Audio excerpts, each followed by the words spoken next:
Yeah, I already know. I was gonna come back with another video. I'm glad to see here as I continue to view my channel and I see more and more viewers, more people sharing comments and responding. On YouTube, like I said, revealing true prophecy and revealing my perspectives about dealing with politics and many more things involving world issues. So trying to make it interesting and exciting. Some actual participating here, some actual live feedback from somebody who, I guess can you say everyday hard worker trying to make a living, and yeah, you know the rest. But mainly, as you see the caption or the title here, let's talk super delegates. But first, I want to get on this anger bitter thing as I see Hillary trying to put mileage on whatever she can against Barack Obama, which I understand. Hillary needs some type of gap, some type of entryway to try to bring him down. But the thing is, she won't bring him down. Sorry. I mean, like I said, it's part of prophecy and it's going to happen. And if you watch in my video response to Obama Shall Lead You, if you look on the bottom of my message there and it say the video response, if you click on that link, Obama Shall Lead You, and watch that and check it out, you will see also from I believe the guy called Trumpet Call of God. I think that's what the guy who created that video. I think that's what it's called. And it also adds on more as far as about prophecy involving Obama. But I'm giving a much deeper perspective in another video, not this one, but mainly the super delegates. But on that, I'm gonna break that down in another segment. But mainly I ain't gonna make it as long as 10 minutes, at least I don't know. But I really got very little time because I got other stuff to do and get out the way, and yeah, part of life. But mainly with the super delegates. Okay, now if you remember a long time ago, I believe it was on Larry King Live, or I can't remember exactly, but a long time ago on CNN, I'll put it that way, in general.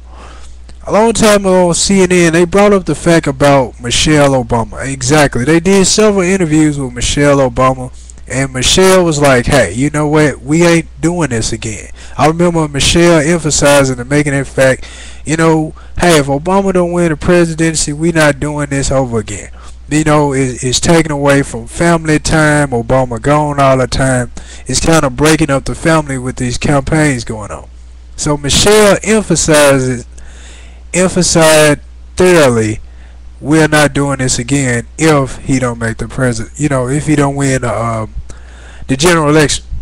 If he don't be president. So right there, by Michelle Obama making that statement that we're not doing this again, that right there forces the super delegates to think as well as far as when it comes to choosing who they want to be the president.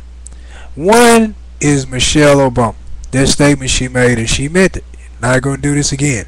Two, when it comes to electability, if Obama getting consecutive endorsements from different governors and different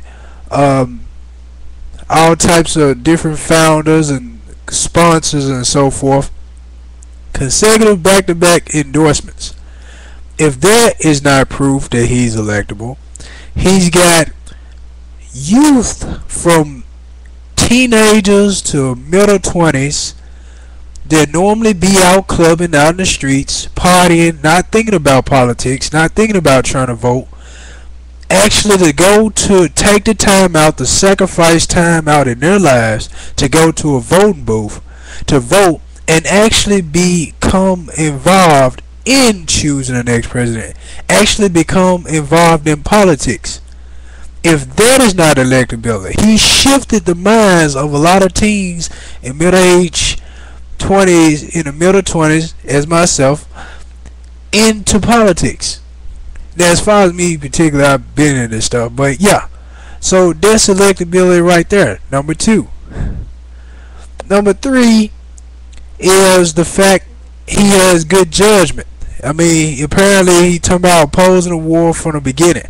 When he talks policy, he got a pretty solid base laid out policy about healthcare, about the economy, about the war. When he says diplomatic discussions, McCain and Hillary opposed diplomatic discussions. So right there, that points out electability. Because, okay, if your enemy don't know how you feel, then how else are they going to resolve the issues in Iraq if they're not trying to communicate with the leaders?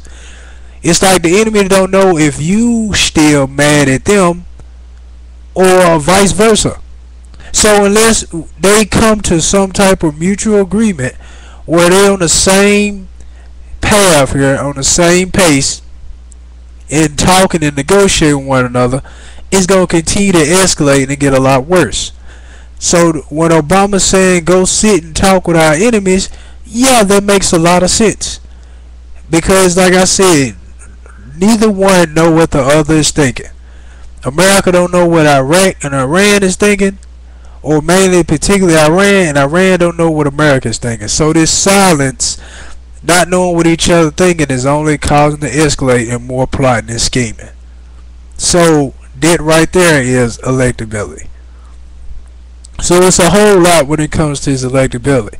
Now what's going to happen with the superdelegates? Last but not least, a black man in the office running for president. That is extremely rare. He got all these endorsements. He got the popular vote. Obama has got a whole lot of spotlight on him. A whole lot.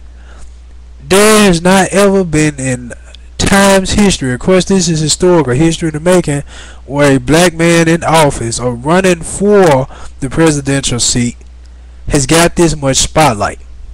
So this is a rare opportunity.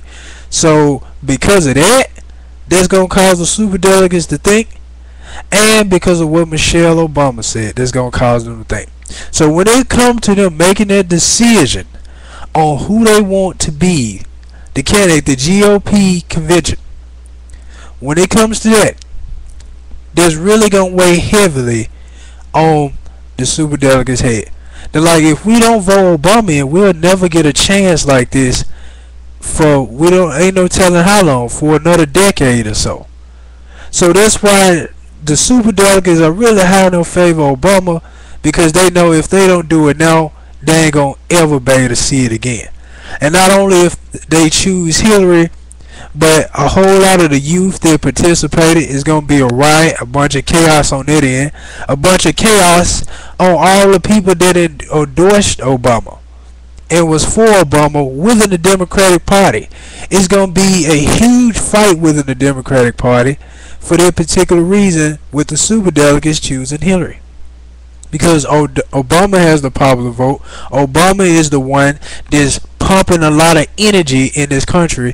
Obama is the one that got 18 to middle 20-year-olds to participate in politics.